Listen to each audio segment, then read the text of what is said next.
As we take a look at our radar picture, we see some green, but it's the same kind of green that we've seen over the past several mornings. And what that is, simply that low-level moisture. And we'll feel a little bit of that icky, sticky factor out there.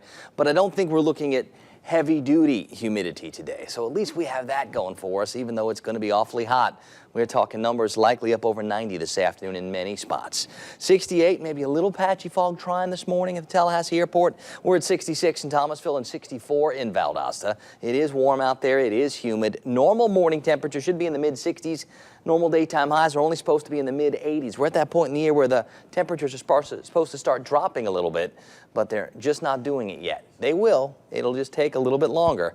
Maybe next week we have a better chance for that to happen. We're at 70 this morning in Bainbridge, but it's 64 at Homerville, 66 in Monticello, but it's 71 in Perry. It's 72 at Apalachicola, and we're at 68 degrees at Quincy this morning. Whatever little breeze we have is going to have a mainly north or northeast component to it.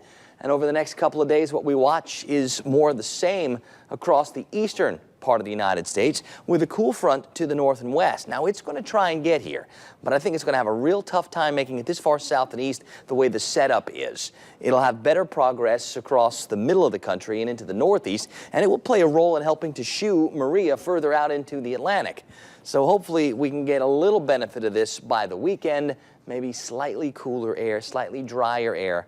But I don't see one of those typical clean front passages that really gives us like that light switch flip of a change in weather. Futurecast doesn't have a whole lot on there for us either. So let's check the tropics. Real busy still. Maria's got 75-mile-per-hour sustained winds. It's only 200 miles or so east of Cape Hatteras, but it is expected to bend more east and then get a little extra kick from that boundary moving across the country. Here's what it looks like on the satellite imagery. Nowhere near as impressive as it used to look. As a matter of fact, Hurricane Lee, that system that redeveloped itself from its own remnants, that one looks a little bit more interesting as it's working its way back towards the west, but it too should bounce back to the east and stay over the open waters of the Atlantic.